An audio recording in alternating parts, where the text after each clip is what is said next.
आ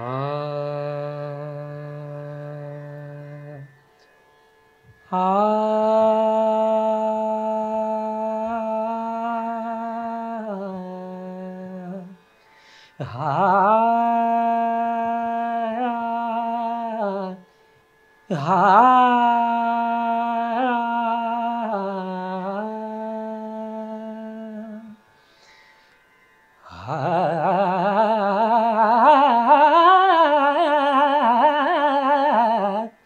Narayana Rama Ramana Narayana Rama Ramana Narayana Rama Ramana Madhusudana मनमोहना Madhusudana मनमोहना करुणाघना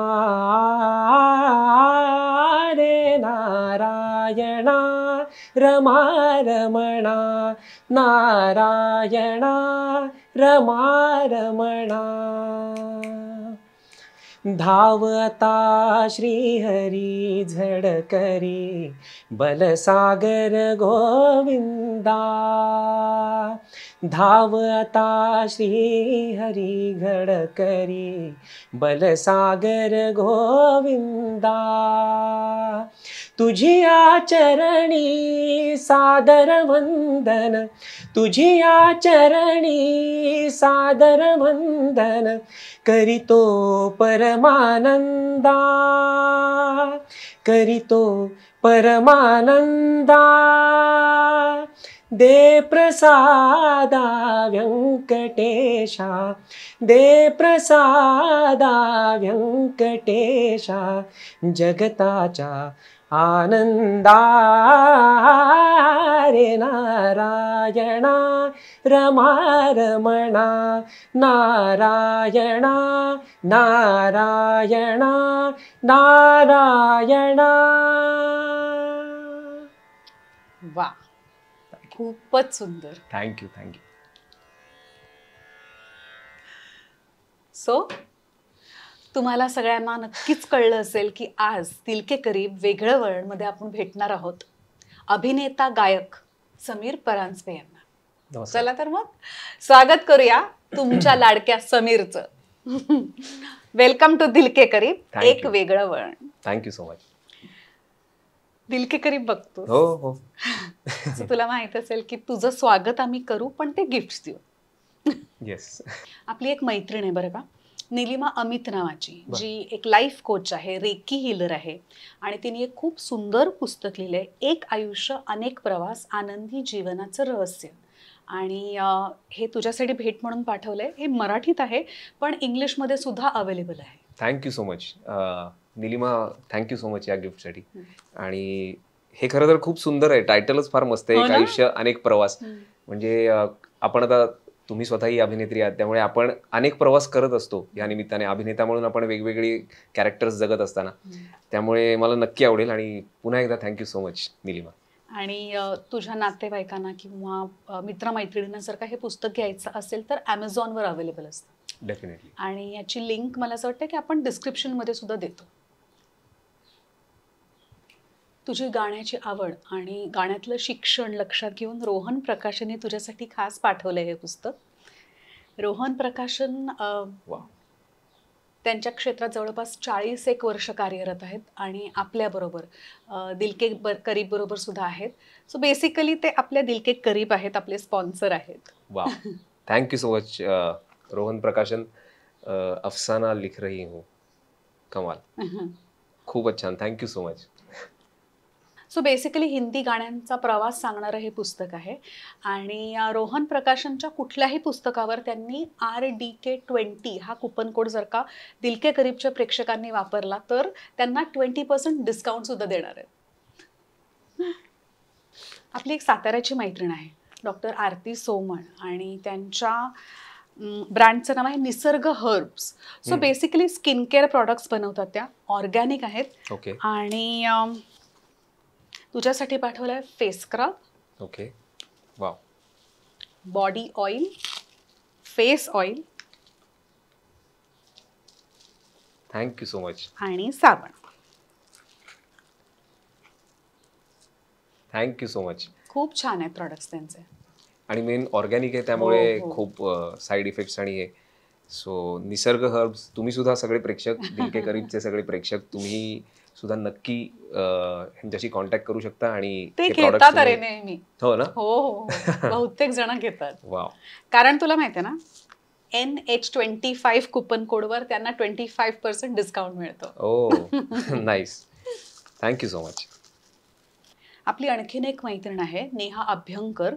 org active Naturals हे तिचं product आहे आणि ती बेसिकली रिठा किंवा ऑर्गॅनिक साबण वगैरे याच्यापासून खूप छान साबण बनवते. ओके. तुझी लेक किती वर्षाची आहे? 3 वर्षाची आहे. 3 वर्षाची आहे. सो तिच्यासाठी सुद्धा वापरणं सेफ आहे बरं का?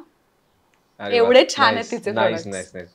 Thank you so much. Thank you so much Orga Active या सुंदर गिफ्टसाठी. आणि तुम्ही म्हणाला तसं मी लेकीसाठी हे नक्की वापरेन. Yes. तिचं नाव काय रे? साची. साची. आणि DKK10 हा जर का कुपन कोड तुम्ही वापरलात तर नेहानी तुम्हा सगळ्यांसाठी 10% डिस्काउंट सुद्धा ठेवला या सगळ्या साबणांवर. आपले आणखीन एक मित्र आहेत प्रीतम थोरात. त्यांच्या ब्रँडचं नाव आहे कलर बग्स आणि त्यांनी सो थॉटफुल ऑफ हिम. तुझ्यासाठी काय पाठवलंय बघ. टेराकोटामध्ये ते वस्तू बनवतात. वाव. किती सुंदर आहे. खूप सुंदर आहे. वाव. इथे ठेवूया खूपच का? सुंदर आहे. हो. वाव. पेटी आहे. अप्रतिम अप्रतिम बनवलंय हे यार. काय क्राफ्ट आहे. फिनिशिंग बघ. खूप सुंदर आहे. खूपच सुंदर आहे. प्रीतम दादा भारी. खूप सुंदर. थँक्यू सो मच प्रीतम दादा. वा. खूप सुंदर आहे. डेलिकेट पण आहे. आणि डिटेलिंग हो केवढं ना, केलंय हो म्हणजे ना. या तानपुऱ्यामध्ये सुद्धा ती खुंटी आणि त्या सगळ्या तारा. Wow. Thank you so much Pritam दादा. हे कमाल. खूपच सुंदर गिफ्ट आहे. कमाल. ठेवू मी इकडे हो हो का पास ऑन करू. राहील ना. हो. अरे वा मस्त राहील. आपली आणखीन एक मैत्रीण आहे प्रीती शहा.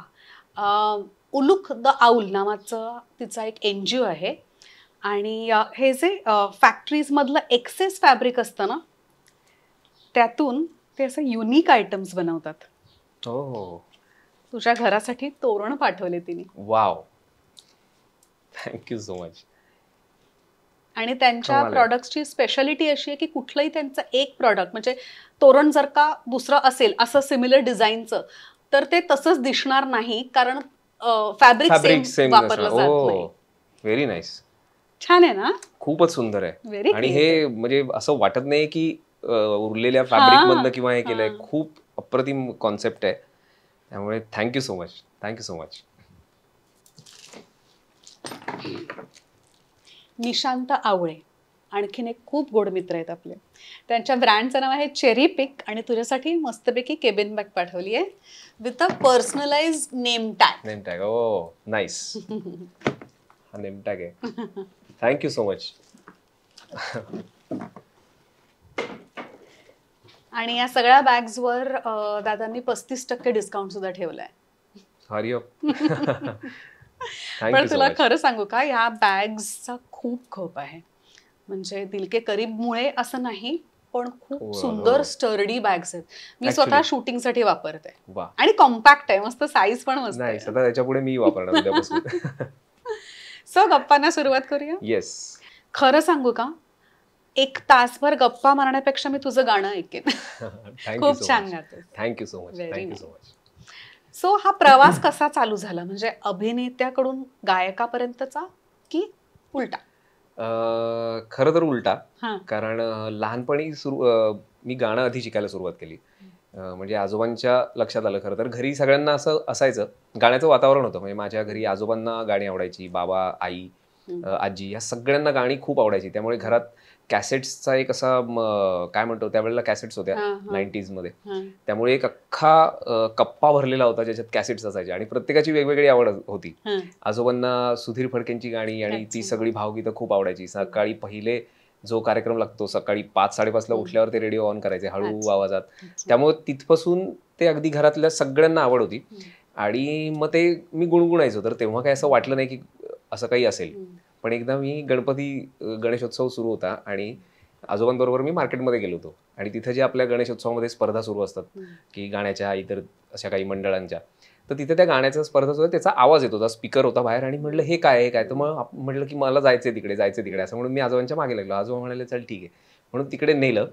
तर मला ती फार गंमत वाटली की असं कोणीतरी जात आहेत स्टेजवर, गाणं म्हणतायत, परत येतात, मग दुसरा एक जण उठून जातोय. म्हणलं मग मलाही जायचंय तिथे. हे झाल्यानंतर मग आजोबांना वाटलं की अरे, कारण ती सगळी मोठी होती थोडीशी मुलं, मी अगदी किती वर्षाचा 4-5 वर्षाचा असेल. हा, आणि ते म्हणाले की अरे नाही, ते फक्त मोठ्या मुलांसाठी आहे, तू मोठा झालास की मग आपण तुला सांगू त्यांना तुला गाऊ द्यायला. म्हणलं नाही मला आत्ताच गायचं. आणि मी भयानक म्हणजे काय म्हणतात ना, नतद्रष्ट कॅटेगरीत मोडणारा होतो, त्यामुळे मी लोळायला सुरू केली. त्यांना असं झालं कुठून याला आणलं. मग शेवटी म्हणाले जाऊ दे, म्हणून मग ते तिथे गेले. संयोजकांना म्हणाले की अहो तो नाही ते ऐकत आहे, रडारड करतोय, त्याला फक्त जाऊ दे, तो काय वर जाणार नाही, ते वर जाईल आणि ते सगळं बघेल की अरे बापरे एवढी लोक आहेत आणि तो पळून येईल, मी घरी घेऊन जातो त्याला.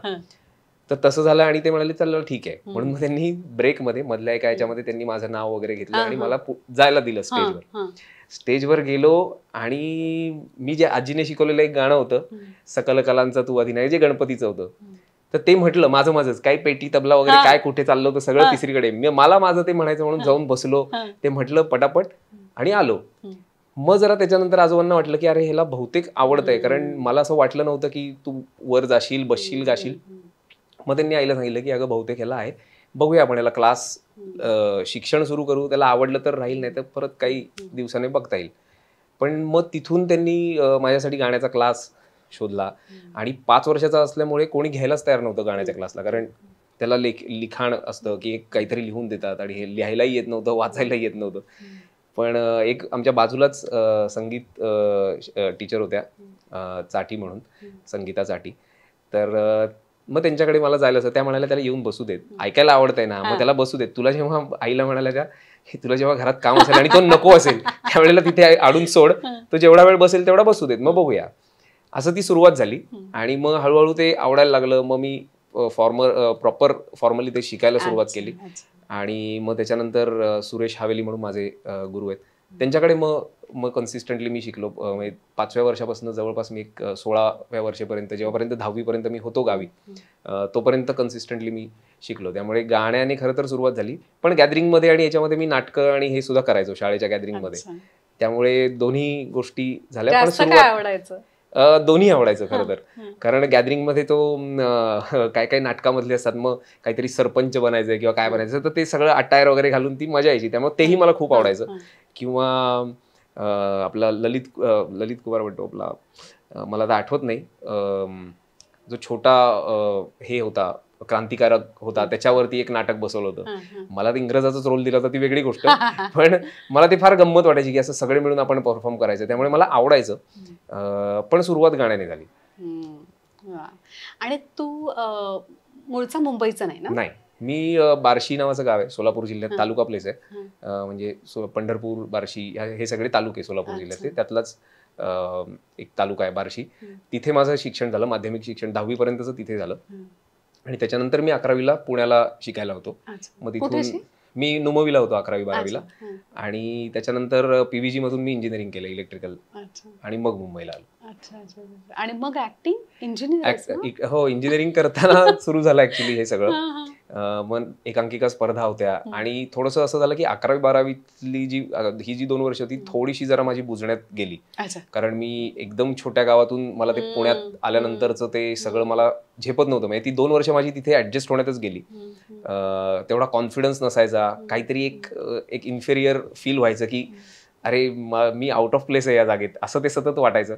पण जेव्हा कॉलेजला गेलो तेव्हाही हे होतंच, नाही असं नाही, फर्स्ट इयरला.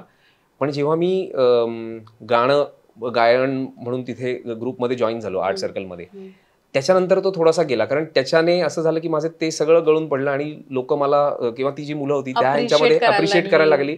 सो मला ते फार छान वाटायला लागलं की अरे हा, आपल्यात काहीतरी आहे की आपण मिसफिट नाही होत किंवा आउट ऑफ प्लेस नाही होत, आपण वी कॅन सर्व्हाइव्ह हिअर.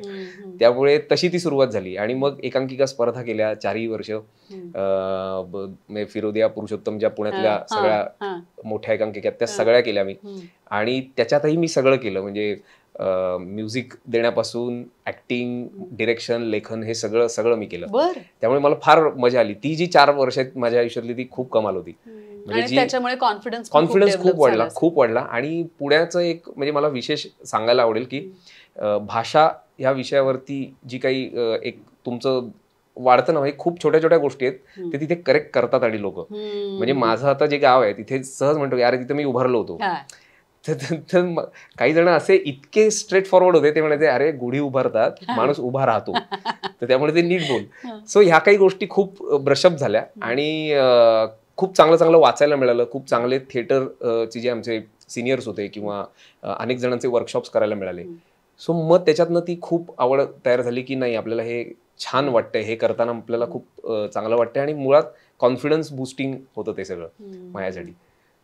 आणि मुंबईपर्यंतचा कसा होता मग प्रवास? बापरे, मुंबईपर्यंतचा एक वेगळा स्ट्रगल होता. कारण झालं असं की ग्रॅज्युएशन झालं आणि त्याच्यानंतर म्हणजे ऑब्व्हियस आहे की तुम्ही आपण मिडल क्लास फॅमिलीतले असतो. त्याच्यानंतर एक ग्रॅज्युएशन झाल्यानंतर एक बेसिक हे असतं की आयदर बाबा तू आता नोकरी कर किंवा 2 वर्ष नोकरी करच, 2-3 वर्ष, मग तुला पुढचं शिकायचं असेल तर तुझं आता आमचं संपलं काम, तू ग्रॅज्युएट झालायस. आणि त्याच दरम्यान थोडंसं माझ्या घरी सुद्धा माझ्या बाबांचा व्यवसाय होता. त्यांचं मेडिकल्सची स्टोअर्स आणि असं सगळं आमचा होलसेल आणि याचा व्यवसाय होता. त्या व्यवसायातही थोडासा प्रॉब्लेम सुरू होता. सो त्या दरम्यान अशी परिस्थिती होती की हे सोडून म्हणजे तू नोकरी करणं गरजेचंच आहे, अशी ती परिस्थिती होती. पण कुठेतरी असं वाटत होतं की अरे आपण हे करूया का, ट्राय करून बघूया का. आणि त्यात झालं असं की मी एकांकिका केल्या लास्ट इयर आणि त्याच्यानंतर मला लगेच एक फिल्म मिळाली. जे मी तुमच्याशी मगाशी बोलताना म्हटलं की स्मिताताईंबरोबर मी ती फिल्म केली होती भातुकली म्हणून. आणि त्याच्यामध्ये मला लगेच चान्स मिळाला. म्हणजे जस्ट मी जूनला पासआउट झालो आणि मला ती नोव्हेंबरमध्ये मी ती फिल्म शूट केली. सो त्याच्यानंतर असं वाटलं की चल आपण करतोय, चान्स मिळाला. तर तेव्हा आईबाबांचं काही म्हणणं नव्हतं. ते म्हणाले बघ हे आलंय, तुला विचारलंय, तू सगळं ते क्लिअर झालंय तर कर. मग त्याच्यानंतर मात्र असं झालं की आता काय झालं ना, ती फिल्म झाली, आता काय, आता नोकरीचं किंवा कसं काय ते बघा. पण कुठेतरी असं वाटत होतं, कारण बोलत होतो. मग त्या दरम्यान मग सुरू केलं की काय करता येईल. मला एक FTIचे प्रोफेसर होते दामले म्हणून, ते आमच्या एकांकिका स्पर्धेला जज म्हणून होते एका एकांकिका स्पर्धेला. त्याच्यानंतर माझी त्यांच्याशी ओळख झाली, मग त्यांच्याशी बोलत होतो. पण मग एका पॉइंटला असं झालं की हे काय आता होणार नाही, कारण घरचे आई बाबा आणि सगळेच जण हे होतात. आणि मलाही ती गोष्ट दिसत होती की त्यात काही त्यांचं चूक नव्हतं, मला ते काहीतरी करणं भाग होतं. मग मी त्या सरांना सांगितलं की असं असं आहे आणि मला तुम्ही म्हणताय की मुंबईला जा किंवा काय, पण मला शक्य नाही, कारण माझं मुंबईत कोणी नाही पहिलं. आणि दुसरं म्हणजे की आता काहीतरी मला करणं गरजेचं आहे, जॉब किंवा काहीतरी, त्याशिवाय मी असंच आयडियली नाही राहू शकत. तर त्यांनी एक हे केलं. ते FTIला प्रोफेसर होते आणि त्यांच्या ज्या बॅचमध्ये मुलांसाठी जी प्रॅक्टिकल्स असतात की आता समजा सिनेमॅटोग्राफीचे स्टुडंट्स असतील तर त्यांना एक प्रॅक्टिकल काय असतं की एक XYZ मॉडेल आहे, त्याला तुम्ही ह्या पद्धतीने शूट करा. त्याने ते प्रत्येकाने मग शॉर्ट डिव्हिजन, मग ती एडिटची स्टुडंट्स तेच फुटेज एडिट करतात, असं ते सगळं. सो त्या ह्याच्यासाठी ते बाहेरून कोणीतरी मॉडेल मागवायचे. तर ते म्हणाले की मी एक काम करतो, तुला बाकी काही नाही पण असे काही गोष्टी तुला देतो जेणे तुझा एक पगार सुरू झाल्यासारखा एक गोष्ट तुझ्या एक अमाऊंट तुझ्या हातात येईल. आणि देन यू कॅन से की मी आता माझं भाडं भरतोय, मी माझं बाकी गोष्टी करतोय, so it is as good as doing a job ना. सो ते म्हणाले की मी तुला हे आमच्या इथे बऱ्याच ऍक्टिव्हिटीज असतात त्याला मी देत जाईल. आणि त्याचे पैशाचं एक असं होतं की ते झालं की लगेच सेम डे पैसे मिळायचे, त्यामुळे तेही नाही. आणि मला आठवतंय त्याच्या FTIच्याच बाजूला एक त्याचं आता त्या ह्याचं नाव विसरलो मी, डायनिंग हॉल आहे, तिथे अप्रतिम जेवण असायचं. त्यामुळे जेवणही कृष्णा डायनिंगला तिथे जेवण असायचं आणि ते FTI मध्ये दिवसभर करायचं. असं करून मी जर एक आठवड्यात किंवा 2 आठवड्यामध्ये 2 वेळेला असं मिळून मी महिन्यामध्ये ते 10 वेळेला जरी केलं तरी मला एक अमाऊंट मिळायची ज्याच्यामध्ये मी सर्व्हाइव्ह होऊ शकायचो. असं ते काही महिने ढकलले पुढचे की मग ते म्हणाले की एक काम कर, आता ह्याच्यातनं तुला थोडेफार पैसे मिळतात, मग मुंबईला जायला सुरुवात कर, थोडा ऑडिशन्स बघ, तुला फोन करून जमताय किंवा कुठून कळतील, मग मुंबईला जा, मग हे कर. असं ते सगळं सुरू झालं. पण एका पॉईंट नंतर तेही खूप तारेवरची कसरत व्हायला लागली की आता नाहीच आहे शक्य. म्हणजे की ते म्हणाले जेव्हा आहे तेव्हा मी तुला सांगेन डेफिनेटली, पण जेव्हा नाहीच आहे त्यावेळेला काय करणार. सो मग आणि ते पुणे मुंबई होत नव्हतं. म्हणजे कित्येक वेळेला तर असं झालंय की मुंबईतून त्यांनी मला विचारलं कुठे राहतोस, म्हणलं पुण्याला. त्यांनी ओके म्हणून जो फोन ठेवलाय त्याच्यानंतर मला कधीच फोन आले नाहीत, कारण अरे आता हा कुठून येणार पुण्याहून आणि कधी हा ऑडिशन करणार आणि मी कधी. सो असं हे मला लक्षात आलं. नंतर नंतर मी खोटं बोलायला लागलो की कुठे राहतो, मुंबईत. अच्छा, गोरेगावमध्ये. हो. मग म्हटलं ट्रॅफिक तर लागूच शकतं ना मुंबईत, त्यामुळे तेवढ्यात मी पुण्यात पोहोचेन कदाचित, पुण्याहून. सो मग सांगताना त्यांना मी सांगायचं की ट्रॅफिक लागलंय, अमुक लागलंय. असं करत करत मी 3-3.5 तासात पुण्यातून इकडे पोचायचो आणि मग द्यायचो. असं ते सुरू झालं. पण त्यात कन्सिस्टन्सी राहत नव्हती. म्हणजे एकदा जाणं येणं सतत. मग मात्र म्हटलं आता काहीतरी याच्यावर ठोस करायला पाहिजे, म्हणून मी घरच्यांकडनं परमिशन काढली. म्हटलं हे मला शेवटचा 1 महिना द्या, जर याच्यात काही घडलं हे किती साली? ठीक. हे 2015 साली. आणि म्हटलं ह्याच्यात जर काही घडलं ठीक, नाहीतर मी परत ह्याच्याकडे वळूनही बघणार नाही. आणि जेव्हा मला वाटेल की आता मी करू शकतो त्याच वेळेला मी परत करेन, नाहीतर नाही करणार. सो ते म्हणाले की ठीक आहे, 1च महिन्याचा प्रश्न आहे, पण मग राहण्याचं आणि याचं काय. तर मग बार्शीचे माझे काही मित्र आहेत जे आता त्यांचे पॉलिटिकल पण बऱ्याच गोष्टी असतात, माहिती असतात. तर त्यांनी आमच्या इथले जे आमदार आहेत त्यांचं एक लेटर घेतलं की तो जो टाउनला आमदार निवास असतो की अमुक अमुक एक व्यक्ती आहे आमच्या कॉन्स्टिट्युएन्सी मधला आणि तो 20 दिवस तिकडे एका कुठल्या तरी त्याचं प्रोजेक्टसाठी राहणार आहे किंवा अशी त्यांनी ती परमिशन घेतली. त्यामुळे माझी राहण्याची सोय झाली आमदार निवासला, ताजच्या समोर. खूप लांब आहे आणि कोलाब्याला अगदी ताजच्या समोर. आणि मग मी तिथे राहायचो. तिथे राहायला गेलो आणि माझं उलट व्हायचं. मग मी टाउन वरून खाली अख्ख्या मीरा रोड पर्यंत जेवढ्या ऑडिशन्स आहेत तेवढ्या एका दिवसात मार्क करायचो. बेटर होतं.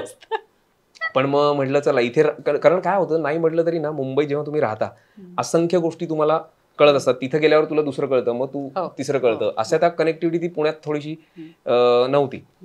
आणि मग तो प्रवास सुरू झाला आणि दिवस मोजायचो लिटरली की बापरे हे आता इतके, हा 1 दिवस गेला, एक गेला महिना आपण दिलाय, पण कसं होणार, काय होणार. सो मग ते सुरू झालं आणि एका पॉइंटला मला आठवतंय रेल्वे स्टेशन्सवरती उन्हाळ्याचे दिवस होते आणि रसना का तत्सम कुठल्या तरी एका प्रॉडक्टचं हे करायचं होतं, ब्रँडिंग करायचं होतं. आणि ते कसं होतं, तर ते स्टँडी असतात ना, ते कसं घालतात तसं घालून ते फक्त त्या स्टेशनवर उभं राहायचं होतं. मी त्याचं सुद्धा ऑडिशन देण्याचं ठरवलं होतं की म्हटलं हे करूया आपण. आणि त्यांना काही ऑडिशनची गरजच नव्हती, फक्त त्यांना माणसं हवी होती की एवढी ह्या एज ग्रुपची मला हवी. सो मी त्यांना सुद्धा फोन केला होता की म्हटलं असं असं आहे, कारण मी कॅल्क्युलेट केलं, म्हटलं आपण 4 दिवस उभं राहिलो तर इतके दिवस होतील, इतके पैसे होतील. मग मी अजून 2 दिवस एक्स्ट्रा मागू शकेन घरातून की महिना झालाय पण पुढचे 2 दिवसाचे माझ्याकडे आहेत, सो मला अजून 2 दिवसाचे. असं मी ते शेवटी कॅल्क्युलेशन सुरू झालं, कारण काही घडत नव्हतं. मग ते करायला म्हणजे मी ऑलमोस्ट केलं की आता जायचंय. त्यातही मी त्यांना रिक्वेस्ट केली की म्हटलं साधारण जरा सेंट्रल किंवा हार्बरला टाका, वेस्टर्नला अगदीच नको, कारण आता ओळखीची लोक आहेत आणि कोणी भेटलं मित्र तर अगदीच म्हणजे हे नको व्हायला. सो असं ते सुरुवात झाली. पण लकीली त्या दिवशी रात्री मला एका सिरियलच्या इथून फोन आला की तुमचं या कॅरेक्टरसाठी झालंय, जे की सेकंड लीड कॅरेक्टर होतं, फार मोठं नव्हतं, पण झालंय. महिन्याभरात एक 15-16 दिवस तुम्हाला असेल काम, सो तुम्हाला मुंबईत राहावं लागेल.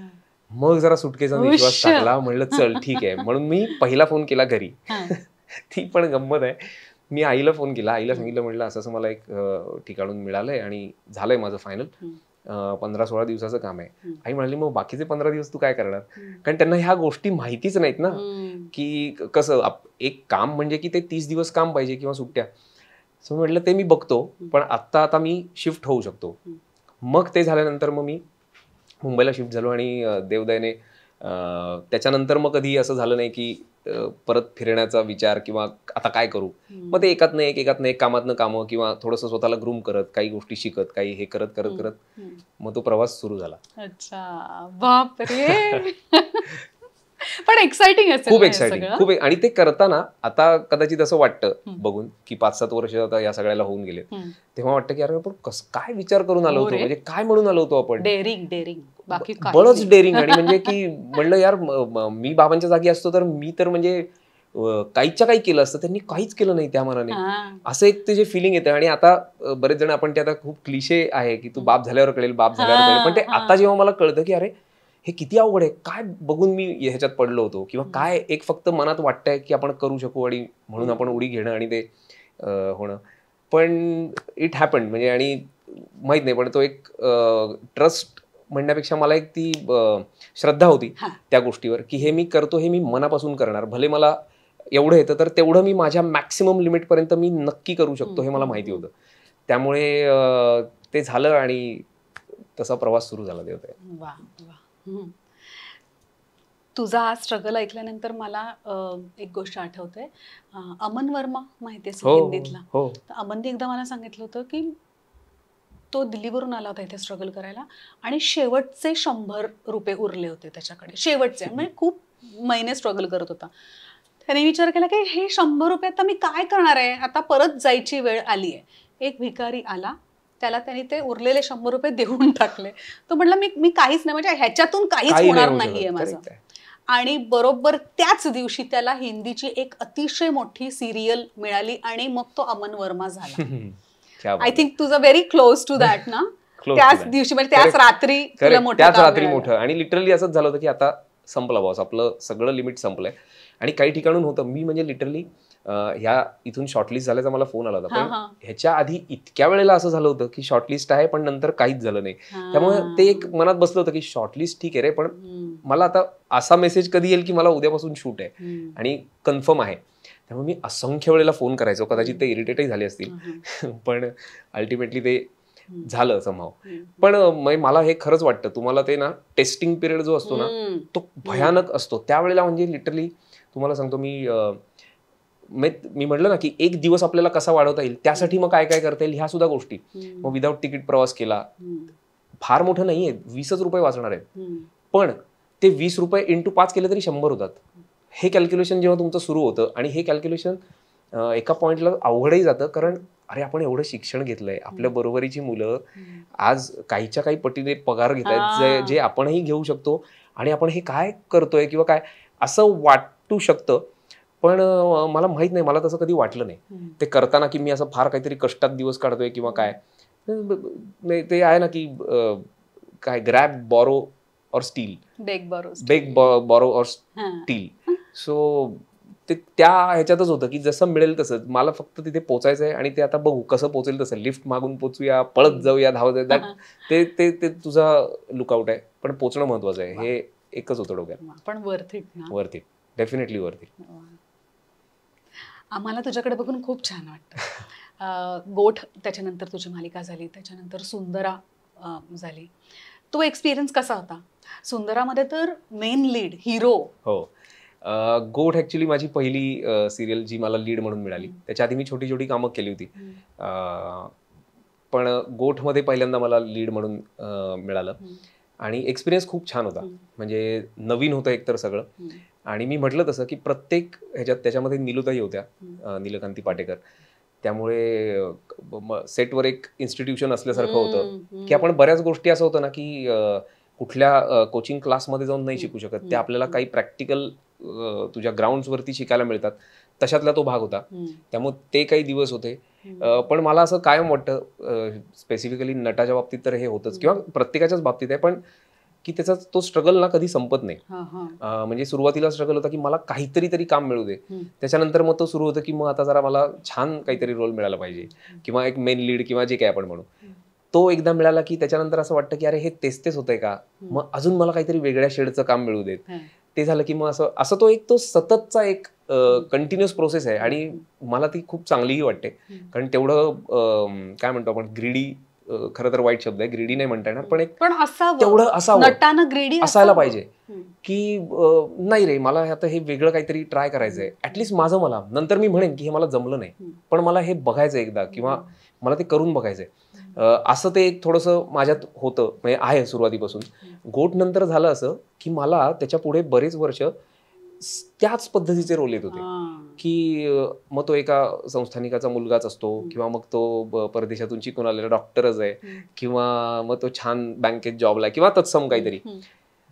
तर म्हटलं की अरे ह्याच्यामध्ये ऍज सच काहीच नाही. आणि ते सांगताना अशा पद्धतीने सांगायचं, तुमचं विलासचं काय तसंच आहे हे, पण म्हणलं अरे हे कसं काय होणार, म्हणजे तसंच असेल तर काय मजा आहे. जर ज्या गोष्टीचे मी 600 भाग ऑलरेडी केलेत, तीच गोष्ट आता मी पहिला भाग म्हणून करणार, आणि दिसताना ते 601वा भागच आहे तो माझ्यासाठी. तर म्हटलं यार हे नाही, म्हणून मी तेव्हा सुद्धा मग मी थोडा थांबलो. मी काही फिल्मसाठी ट्राय केल्या, त्यात मी केल्या सुद्धा त्या काही चांगल्या फिल्म्स.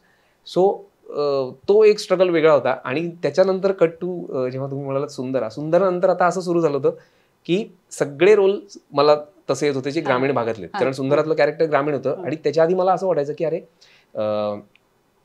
मला असे रोल काय येत नाहीत, की काय जेव्हा की मी ग्रामीण भागात वाढलोय, मला ते स्लँग्स तिथल्या त्या सगळ्या गोष्टी त्या अगदी म्हणजे अशा माहिती दिसतोच गुड बॉय ना. हा, म्हणून मे बी म्हणलं अरे तसं काय येत नाही, काहीतरी क्वर्की हे आहे ज्याच्यामध्ये, असं वाटायचं. आणि सुंदराला ते इट हॅपन्ड. आणि मी त्यावेळेला फक्त एवढाच एक विचार केला की बाकी कुठल्याही आजपर्यंतच्या ह्यांनी मला ह्या रोलसाठी कदाचित विचारलं नसतं, पण ह्यांनी विचारले तर आता मला हे करायचंय.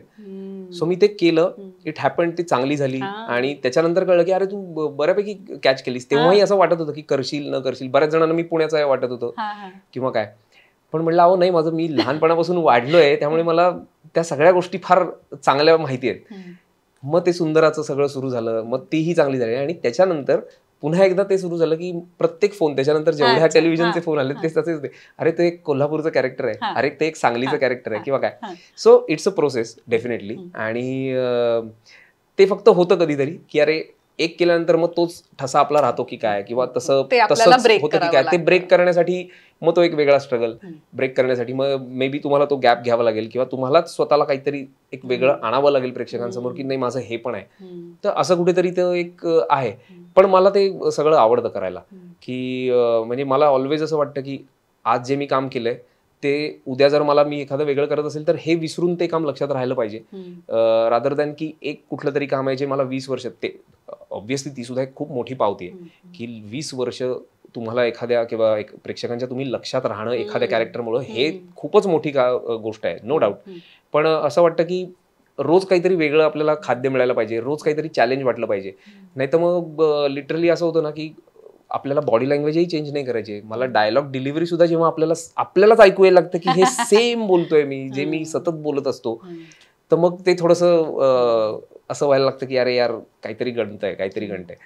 त्यामुळे ते एक मला कायम आवडतं की काहीतरी रोज वेगळं काहीतरी आलं पाहिजे. आणि शशांक शेंडे मला बोलले होते, मी पहिल्या फिल्ममध्ये जे मी तुम्हाला म्हटलं स्मिताजी होत्या, त्याच फिल्ममध्ये तेही होते.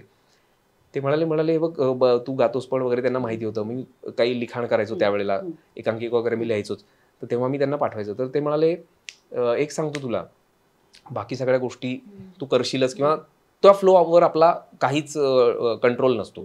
ते जसं फ्लो होणार, जसं तुला मिळत जाणार तसं तू ते काम करत जाणार. म्हणजे आपलं हे असं आहे की तू स्वतः जोपर्यंत ते काम आयदर तू प्रोड्यूस कर की स्वतःच म्हणून ते कर, नाहीतर मग तुला जी आली आहेत ती कामं घेत घेत घेत तुझा हे होणार, यातलं एकच काहीतरी होणार आहे. पण म्हणाले एक लक्षात घे की तू तुझ्या सगळ्या शक्यता तपासून पाहिल्या पाहिजेस, की मग मी काय असू शकतो किंवा मी काय होऊ शकतो, ह्या सगळ्या शक्यतांवर निदान एकदा हात ठेवून आलं पाहिजे. जर तू शिकलायस किंवा तुला जर असं तुला असं वाटतं की ह्याचं मला अंग आहे, तर त्याला एकदा स्पर्श करून बघ. कारण नंतर असं होतं, एका एज नंतर ते असं आपल्याला दिसत असतं पण तुम्ही करू शकत नाही. म्हणजे गाण्याच्या बाबतीत माझं झालं होतं.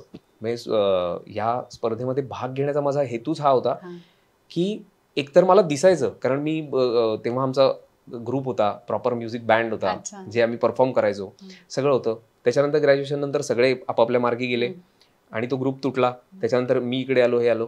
सो गाणं म्हणजे तेवढ्या पुरतं राहिलं की आता कधीतरी मित्रांबरोबर आपण छान आपली पार्टी चालू आहे, काहीतरी हे आहे, मग 4 मित्रांमध्ये आपण गाणं म्हणणं, आणि मग ते तेवढंच. पण ते मला रोज दिसायचं की अरे हे आहे पण आपण करू नाही शकत आहे. मग काही वेळेला त्याच्यामध्ये आळसही होता, त्यावेळेला काही वेळेला खरंच व्यस्त असायचो, तेही होतं. आणि त्या सगळ्याच्यामध्ये ते राहतं. त्यामुळे जेव्हा ही संधी आली सूर नवध्यास असं नावाचं, आणि ऑडिशन्स त्यांच्या ऑनलाईन होत्या, सो मला मी म्हटलं की बघ, आपण जर ही ऑडिशन प्रत्यक्ष असती तर काही जाऊन दिलं असतं किंवा त्यांनी कितपत केलं असतं माहित नाही. तसंही आता व्हिडिओच पाठवायचा ना, तर मग आपण पाठवून तर बघू, म्हणून मी तो एक व्हिडिओ पाठवून दिला. आणि त्याच्यानंतर त्यांचा फोन आला की अरे तू व्हिडिओ पाठवलायस. म्हटलं हो. मग ते म्हणाले की तू खरंच तू टाइमपास म्हणून पाठवलायस का खरंच पाठवलायस? मी म्हटलं नाही, मी खरंच पाठवलाय. तर पण मग तू सिरियसली याच्यात विचार करतोयस का? जर म्हटलं नाही, म्हटलं ऑब्व्हियसली जर ते होत असेल तर मला हे करायचंय. मग त्या सगळ्या गोष्टी झाल्या, आणि मग ते म्हणाले की अरे कारण आम्ही ऑलरेडी या सगळ्यांना विचारलं आणि आम्हाला असं वाटतं की ते पुढच्या राऊंडसाठी फक्त तुला आता प्रत्यक्ष येऊन ती ऑडिशन करावी लागेल. आणि मी म्हटलं की दॅट्स ओके, मी ते करू शकतो. सो ते असंच केलेलं होतं की आपण बघूया तरी देऊन काय, आणि सिलेक्ट होऊ न होऊ खूप मोठी गोष्ट आहे. पण ते झालं. आणि तेव्हा मात्र मला असं वाटलं की यार आपण जे असतो, आणि त्याच्या आधी एक घडला होता किस्सा की मी गावी गेलो होतो बार्शीला, आणि माझे जे गुरु आहेत त्यांना मी भेटायला गेलो होतो गुरुपौर्णिमेला. आणि एक 15 वर्षानंतर म्हणजे 10वीला मी जेव्हा त्यांच्याकडे बाहेर मी शिकायला गेलो म्हणून ते शिक्षण माझं संपलं, त्यानंतर मी डायरेक्ट आत्ता भेटत होतो 1-2 वर्षापूर्वी. आणि तेव्हा मग सगळ्या गोष्टी सांगितल्या, मला खूप छान वाटलं. आणि तेव्हाही मी असंच गेलो होतो की चला परत एकदा त्या मेमरीज घेऊ. मी तिथले फोटो बिटोज काढत होतो माझ्या तानपुऱ्याचे आणि अमुक तमुक. ते सगळं झालं आणि त्यावेळेला त्यांनी मला विचारलं की हां ठीक आहे, ते हो सिरियलचं मी ऐकलं तुझं, किंवा काय अमुक करतोस, ते गाणं करतोस की नाही. आणि त्यावेळेला मला खरंच असं वाईट वाटलं की म्हटलं यार आपण हे राहिलं बहुतेक आपलं. आणि त्या काही वेळेला शक्य नव्हतं जसं सुरुवातीचं पुण्याला असताना, कारण ती गाण्याच्या क्लासची फीज एवढी वाटायची. कारण मला, मी गावी शिकायचो, माझा 7च्या 7 दिवस क्लास असायचा, एकही दिवस सुट्टी नसायची. कारण त्यांचं म्हणणं असं की असं ते ब्रेक न करण्याची गोष्टच नाही, ती रोज करण्याची गोष्ट आहे. त्यामुळे माझा क्लास तिथे 7च्या 7 दिवस असायचा. पुण्यामध्ये ते गेल्यानंतर मला एक वेगळंच हे मिळालं की 2च दिवस क्लास असतो किंवा हे, पण त्याची सुद्धा खूप मोठी फी. ऑब्व्हियसली ती फी जस्टिफाईड होती कारण तेवढे मोठे ते सगळे होते, पण ते देण्याची तेवढी कपॅसिटी नव्हती. कारण मला लहान भाऊ, मिडल क्लास फॅमिली म्हणण्यात ती दोघांची शिक्षणं, दोघांचं हे म्हटल्यानंतर त्या गोष्टी असतात. सो तेवढा विचार आपण न ठरवून सुद्धा करतो प्रत्येक जण. सो मग आम्ही तो ग्रुप वगैरे फॉर्म केला, अशा पद्धतीने केलं. पण म्हटलं फॉर्मल ट्रेनिंग राहून गेलं आपलं. आणि म्हटलं यार आता किती शिल्लक आहे आपल्यात, काय आहे नाही माहीत नाही. आणि ते झालं आणि बघ वर्षभरानंतर आम्हाला यायचं आलं. म्हटलं आता हे होईल ते होईल, आपण हे करायचंच आहे. मग तशी ती सुरुवात झाली आणि तसा हा सूरनवा ध्यासनवाचा प्रवास झाला. पण आपण फुल फ्लेश गायक व्हावं असं कधी वाटलं तुला? मला वाटायचं जेव्हा मी प्रॅक्टिसमध्ये होतो, 10वी पर्यंत मी जेव्हा शिकायचो त्यावेळेला मला खरंच असं वाटायचं की छान आपण गाणं करूया. माझ्या आईबाबांचाही याला विरोध नव्हता, की त्यांचं म्हणणं होतं की तुला करायचं तर कर, पुण्याला जायचं असेल तरी सुद्धा जा, तिथे शिक, प्रॉपर आर्ट्स घे, छान पूर्ण वेळ तुला देऊन ते करता येईल. पण आपण त्यावेळेला एक वेगळ्याच झोनमध्ये असतो, त्यात मित्र आणि हे असतात. मग ते 10वीला XYZ मार्क पडले, मग सगळ्यांनाच पडतात. मग त्या पद्धतीने हा सायन्सला गेलाय म्हणून आपणही सायन्सला जा, आणि ते कुठेतरी होतं म्हणजे तेवढी आपल्या समजच नसते आपल्याला आलेली. त्यामुळे ते झालं.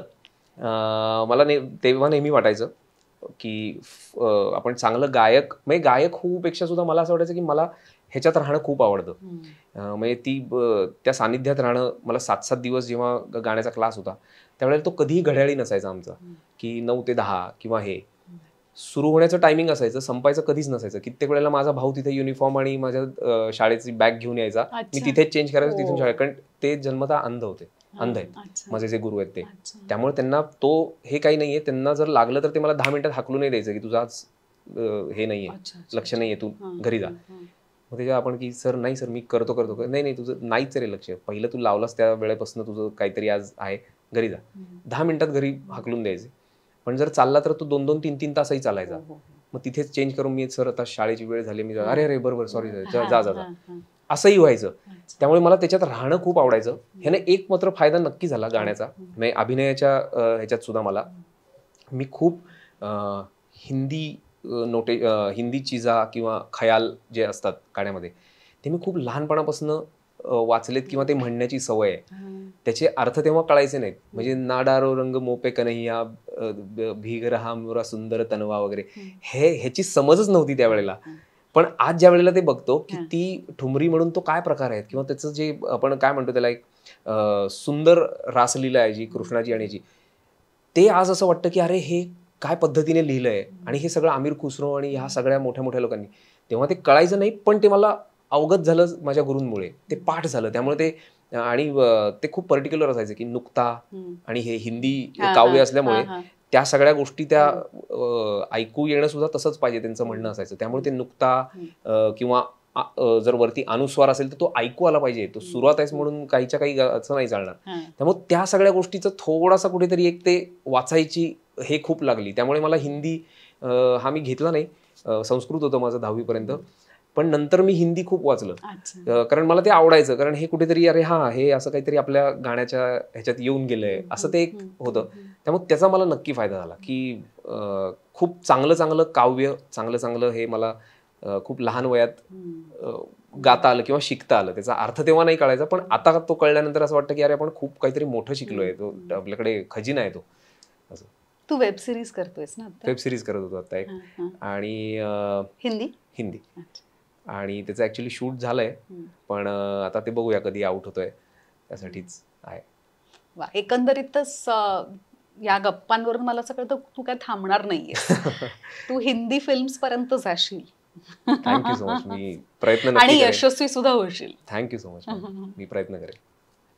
आई वडिलांचं नाव नाही सांगितलं. हा, माझ्या आईचं नाव अरुणा परांजपे, बाबांचं नाव किशोर परांजपे आणि मला भाऊ आहे लहान सौरभ परांजपे. अच्छा, आई काय करते? आई हाऊसवाईफ आहे, पण तिने 20 वर्ष बालकामगारांसाठी काम केलंय. म्हणजे राष्ट्रीय बालकामगार प्रकल्प म्हणून सेंट्रल गव्हर्नमेंटचा प्रकल्प होता, जो खूप अगदी म्हणजे 99 वगैरे पासून किंवा 2000 सालापासून. तर त्यावेळेला असं होतं की आमच्या इकडे बार्शीमध्ये वीट भट्ट्या जास्त आहेत. म्हणजे जसे काही ठिकाणी विडी कामगार असतात, तसे आमच्या इथे वीट भट्ट्यांवरती काम करणारे कामगार आणि तशी खूप आहेत. आणि ते असं होतं की घरातला फक्त आई वडील काम करतायत तर ते घर चालू नाही शकत. त्यामुळे ही जी लहान मुलं असायची, जी एक 8 वर्षाची 9 वर्षाची, जी की काम करू शकतात किंवा एक छोटं मोठं काहीतरी करू शकतात, अशी सगळीच्या सगळी फॅमिली त्या वीटभट्टीवर कामाला जाते. तर ह्याची संख्या खूप होती. आणि आता ते सगळं सर्व शिक्षा अभियान आणि हे सगळं आलंय, पण त्यावेळेला तसं ते नव्हतं तेवढं. तर ती सगळी मुलं शिक्षण घ्यायचीच नाहीत. आणि त्यासाठी तो प्रकल्प होता केलेला. तर आईने तो सगळा प्रकल्प उभा केला. म्हणजे लिटरली मी बघितलं की त्या मुलांना एकतर कन्व्हिन्स करणं पालकांना, कारण पालकांचं म्हणणं असायचं की 4 हाताने आमचं कुटुंब चालत नाही, आम्हाला ह्या अजून 4 हातांची गरज आहे. तर ह्याच्यावर काय जस्टिफिकेशन देणार तुम्ही? तर तो म्हणतो की अहो, हे जर आम्ही सगळ्यांनी मिळून केलं नाही तर रात्रीचं एकालाही धड खायला मिळणार नाही, तर मग कुठल्या बेसिसवर आम्ही तिथे पाठवू? मग ते सगळ्या गोष्टीमध्ये हे लक्षात आल्यानंतर त्यांनी इन्क्लूड केलं. मग त्या सरकारच्या वतीने त्यांच्या खात्यात एक अमाऊंट जमा व्हायची की तुम्ही जर हे वर्षभर व्यवस्थित शिकलात तर वर्षाच्या शेवटी एवढी मिळेल, वर्षाच्या शेवटी. असं ते सगळं सुरू झालं. म्हणजे आईने लिटरली ते कन्व्हिन्स करणं तर झालंच, तिथून ती मुलं आणणं हँडपंपवरती किंवा ह्याच्यावरती आंघोळी घातल्यात माझ्या आईने त्या मुलांना, की छान नीट राहावं. कारण सगळ्यांच्या मुलींच्या पण किस्सात आणि ह्याच्यात बऱ्याच काही त्या गोष्टी असायच्या. पण ते सुद्धा केलं की त्या सेविकांना बोलवून हे करून मग तिथे त्यांना क्लीनअप करून मग शाळेत, असं ते सगळं काम केलंय. त्यामुळे ते एक 20 वर्ष काम केले आणि मी ते भयानक जवळनं पाहिलंय. कारण तो माझा करेक्ट तो टीनेजचा काळ होता. त्यामुळे ते मला खूप छान एक्सपिरियन्स होता. म्हणजे माझ्या लाईफच्या खूप महत्त्वाच्या टप्प्यात मी ते आईला काम करताना पाहिलंय. त्यामुळे ते केलं. आणि त्याच्यानंतर मग आता सर्व शिक्षा अभियान आणि ह्याच्यामुळे आता तेवढं ते पेनिट्रेशन आहे की प्रत्येक मुलाला किमान 8वी पर्यंतचं शिक्षण मिळतं. पण हा जो वर्ग होता की जो ज्यांना शाळाच नव्हती, सो त्यांच्यासाठी ती शाळा होती आणि ती त्याने 20 वर्ष केलं. आणि माझ्या बाबांचं मी मगाशी म्हटलं तसं आमचा व्यवसाय होता त्यांचा. आणि आता आम्ही व्यवसाय, कारण मी त्याच्यात नाही, माझा भाऊही त्याच्यात नाही. त्यामुळे आता भाऊ माझा केटरिंगचा त्याचा स्वतःचा व्यवसाय आहे आणि त्यामुळे तोही आता त्याच्यात नाही. त्यामुळे त्यांनी तो व्यवसाय थांबवलाय आणि ते आता नर्गिस दत्त मेमोरियल हॉस्पिटल आहे, म्हणजे रुरल कॅन्सर साठी. तर तिथे ते ॲडमिन ऑफिसर म्हणून सध्या काम करतात त्यांच्या एक्सपिरियन्समुळे. आणि त्याची पण फार सुंदर हे आहे की नर्गिस दत्तना जेव्हा कॅन्सर डिटेक्ट झाला आणि हे झालं, तर त्यावेळेला सुनील दत्त आणि ह्या सगळ्यांनी असं केलं की अरे निदान इथे फॅसिलिटीज आहेत, मी माझ्या बायकोला घेऊन US ला जाऊ शकलो. पण रुरल एरियामध्ये हे सगळं होतंय हे पण कळत नाही लोकांना की हे असा काहीतरी रोग आहे किंवा असं काहीतरी एक डिसीज आहे किंवा जे काय की जो पसरतो आणि असं बघण्याच्या आत माणूस जातो. सो मग त्याच्यासाठी त्यांनी तिथे रिसर्च आणि हे टाटाशी कोलॅब आहे त्यांचं आणि तिथे ते आहेत. त्यामुळे आई, बाबा, भाऊ असे सगळे आहेत आणि आता बायको आणि मुलगी. कुठे भेटली अनुजा? कॉलेजमध्ये. आम्ही एकाच कॉलेजला होतो, एका बॅचला होतो आणि तिथे आम्ही भेटलो. सुरुवातीला 1-2 वर्ष मी म्हटलं तसं, सुरुवातीला आल्यानंतर एक कॉम्प्लेक्स असतो जो प्रत्येकाला असतो.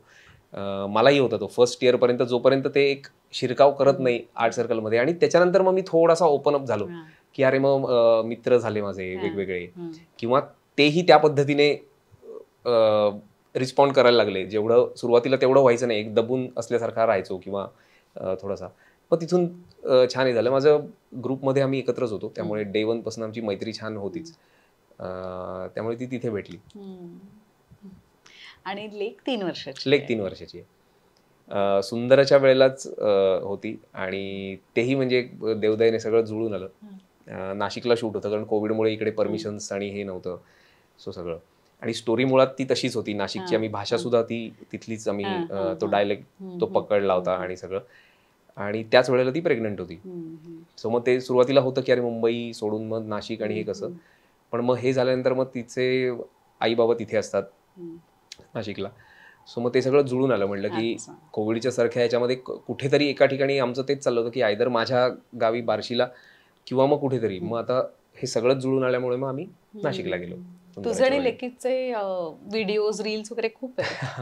हो, ती करते. म्हणजे तिच्यामुळे खरं तर गाण्याचं सुद्धा तिला आता ते आवडायला लागलं हे बघून मला फार बरं वाटतं की तिला लिरिक्स पाठ होतात. म्हणजे सूरनव ध्यासनवाच्या वेळेला तर जे गाणी मी तिथे परफॉर्म करायची असायची तर त्याचं घरी ऑब्व्हियसली ऐकायचो किंवा सतत ती लावलेली असायची ती कानावर पडण्यासाठी. तर ती एवढी तिने ऐकली कधी हे मला माहिती नव्हतं. तिची लिरिक्स पाठ असायची त्यामुळे पूर्ण लिरिक्स ती म्हणायची. आणि हो हो हो कम्प्लीट. आणि मलाही ते आश्चर्य होतं की शॉक होता की म्हटलं अरे हिला बाकी तर काही माहिती नाही. बरं ह्या शब्द चा काय म्हणतो आपण की ते शब्दही माहिती नाहीत ना, कारण तुला त्याचा अर्थ माहिती असण्याचं काही कारणच नाही. तर तिला जर तो कळला नाही तर साधारण त्या शब्दाच्या जवळपासचा शब्द म्हणून ती ते म्हणायची. पण ते मला फार छान वाटलं. आणि ते जेव्हा लक्षात आलं तेव्हा मग मी जर असं गाण्याचं अजून एक सुरू केलं की मग मुद्दाम लावून ठेवणे काही गाणी ती सुरू ठेवणे की बाबा ऐकेल निदान जाता येता ऐकेल. त्यामुळे मला ते फार छान वाटलं की कुठेतरी एक असतं असं की जे क्लिक होतं. आणि आपल्याला असं होतं ना की अरे आपल्याला असं होत होतं लहानपणी. कारण सेम होतं माझ्याही घरी की आजोबा वेगळ्या वेळेला त्यांची गाण्याची प्लेलिस्ट लावायचे. माझ्या वडिलांना अनुप जलोटांची गाणी फार आवडायची तर ते त्यांची एक वेगळी प्लेलिस्ट होती. आईला भावगीतं आवडायची, आशा भोसलेंची, लता दीदींची. तर ते असं त्यामुळे घरात सतत काही ना काहीतरी एक ऐकणं सुरू असायचं किंवा लावलेलं असायचं. त्यामुळे ते छान वाटायचं मला. आणि ते म्हटलं की अरे हेच असतं जे पुढे जातं. आता माहिती नव्हतं त्यावेळेला कुणालाही माहिती नव्हतं की हा पुढे जाऊन काय करणार आहे. पण ते कुठेतरी ते कॅटलिस्ट म्हणून उपयोगी पडतं किंवा कॅटलिस्ट म्हणून ते काम करतं. सो आपण करत राहणं आणि आवडत असेल तर काय हरकत आहे असं मला ते वाटलं. त्यामुळे मला खरं तर छान वाटलं की तिला ते गाणं किंवा हे आवडतं. समीर, आपण गप्पांची सुरुवात गाण्याने केली. मला असं वाटतं की शेवट सुद्धा गाण्याने करूया. नक्की.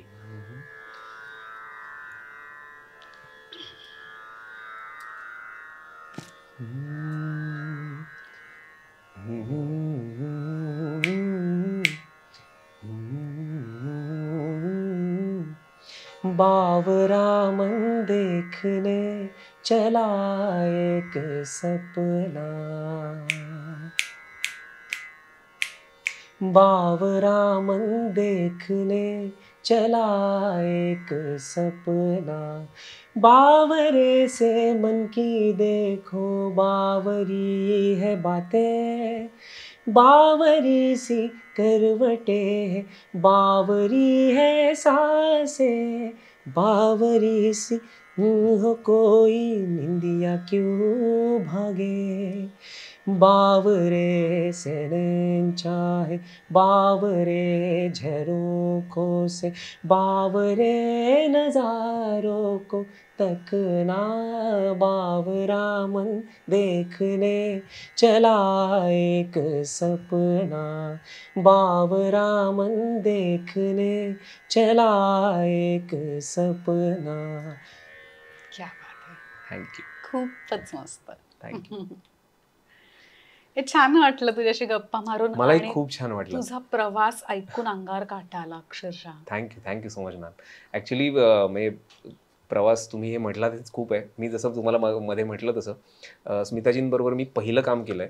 आणि ना मला आजही असं होतं की ज्यांची त्या एखाद्या क्राफ्टवरती कुठल्याही ते करतात त्या कामावरची जी कमांड आहे ना ती मला फार अट्रॅक्ट करते. म्हणजे मला आता छोटंसं संपतंय आपलं पण मला एक आठवण त्यांची सांगायला खूप आवडेल. आमचा सीन सुरू असायचा आणि आमचा एकत्र 5-8 लोकांचा सीन आणि डायलॉग्स पाठ होते, सगळं होतं. सीन सुरू झाला, तो छान संपला, व्यवस्थित गिव्ह अँड टेक सगळं झालं. कट झाल्यानंतर त्या आमच्या बरोबर उभ्या होत्या. त्या म्हणाल्या 1 मोर होणार. आम्ही सगळ्यांनी बघितलं तर त्यामुळे मी म्हटलं की नाही, पण सगळ्यांचं असं झालं की पण छान झालं आता, म्हणजे सगळं गिव्ह अँड टेक आणि टायमिंग सगळं करेक्ट होतं. तर त्या म्हणाल्या की नाही तू बोलताना ना थोडासा पुढे आलास, मार्क गेला असणार बघ. आणि करेक्ट तसंच झालं तर तो म्हणाला 1 मोर. त्यामुळे मला त्याच वेळेला असं खूप सॉलिड वाटलं होतं की काम करताना इतकं अलर्ट असणं आणि एखाद्या क्राफ्टवर त्यांची कमांड असणं की त्यांना तेही कळलं की हा आतापर्यंत इथे येत होता, तो बोलण्याच्या ओघात थोडासा पुढे आलाय, गेलाय, काहीतरी एक मार्क गेलाय. सो मला ते एक आठवण फार राहते. आणि अशी जी माणसं आहेत त्यांचा मी फॅन आहेच. आणि ही मला खूप अट्रॅक्ट करतात की ज्यांची क्राफ्टवरती त्या करतो त्या कामावरती प्रचंड प्रेम, श्रद्धा आणि कमांड आहे. त्यामुळे प्रयत्न करतोय, तर बघूया काय होतंय. मस्त होणार, थँक्यू. छान होणार. थँक्यू सो खूप मच. खूप आशीर्वाद. Thank you so much.